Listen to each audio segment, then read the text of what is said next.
Okay, we have a new exponent rule in this chapter. B to the P over Q can be rewritten as the qth root. So the bottom of the fraction on the fractional exponent becomes the root. So it becomes the qth root of B to the exponent P. So that P still stays there. Another way to write it is the qth root of B to the P and keep the P inside the radical.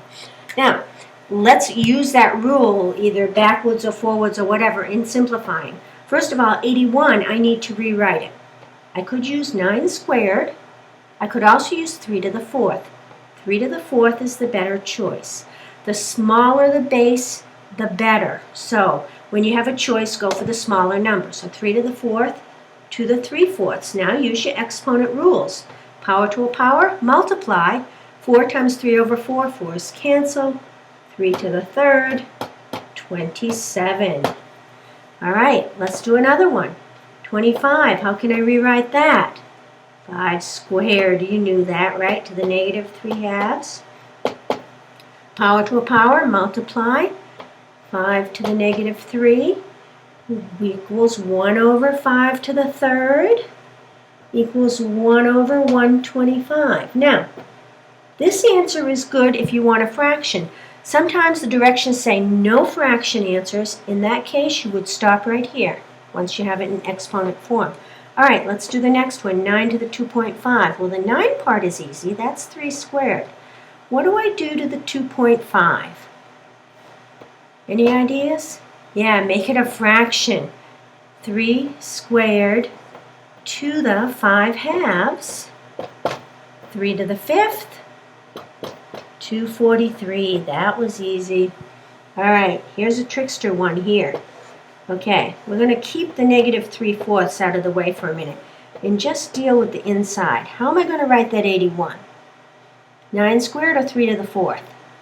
Right, 3 to the 4th. And then that 3 means I have an exponent of 1/3. If that was a 5 or a 5th root, I would do exponent 1/5. All right, let's do our power to a power rule. So we're going to keep our fraction temporarily. So we got 3/4 out here, and we have 1 over 3 to the 4/3. Okay, I'm going to move that to the top of the fraction.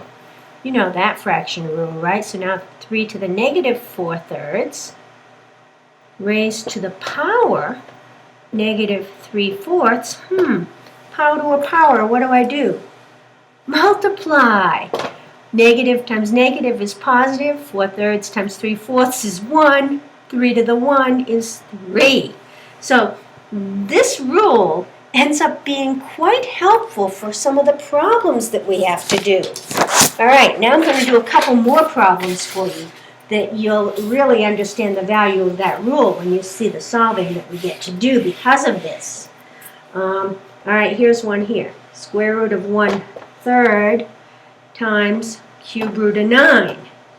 Well, the 9 I can be written as 3 squared, so that can be 3 squared to the 1/3. This 1/3 can be written as 3 to the negative 1. And what exponent am I going to use to get rid of that root? 1/2. Yeah, square root is 1/2. Prior to this, I couldn't multiply these two things together because the roots are different. This is a square root and this is a cube root, so you can't multiply them. So you change them to fractional exponents, and then you can simplify them.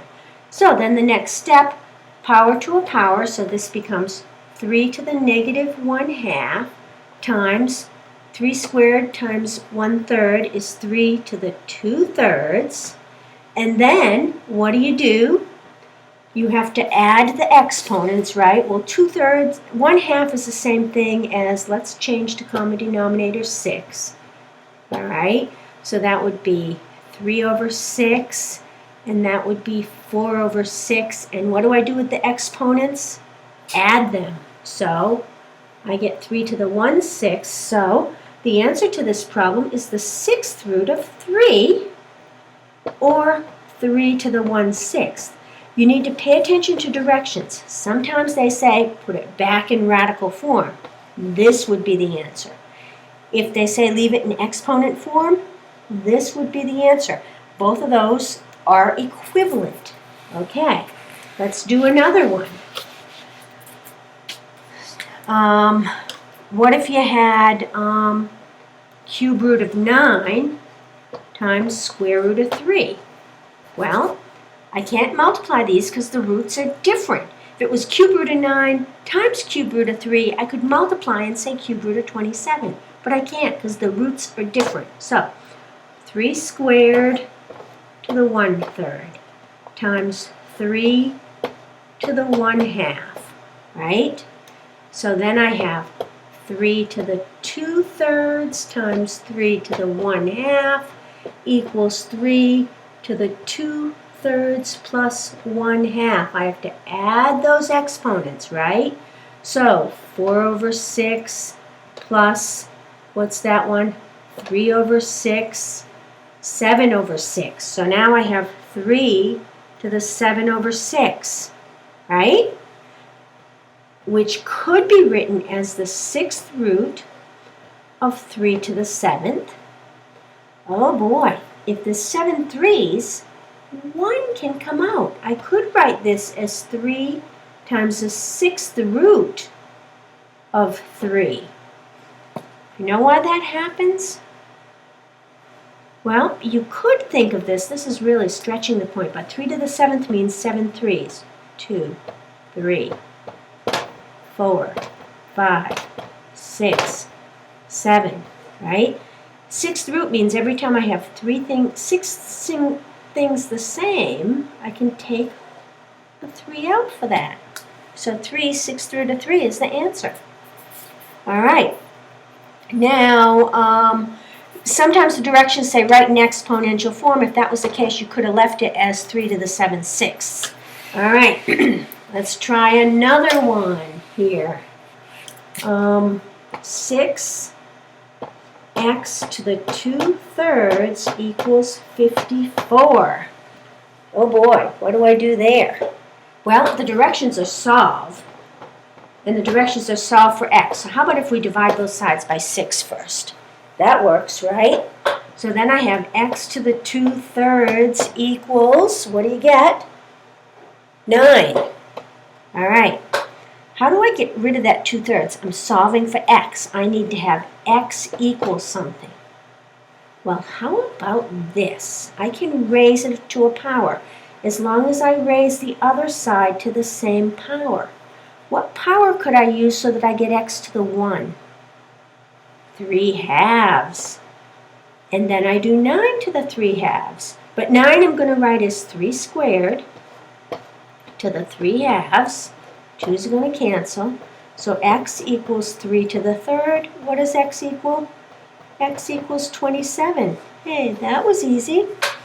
All right, here's another one for solving. How about this? T minus 4 to the 2/5 equals, minus 3 equals 1. How do I solve that? How about if I add 3 to both sides? All right, so now I get t minus 4 to the 2/3 equals 4. I wish I didn't have a 2/3 exponent there. You know how I can get rid of it?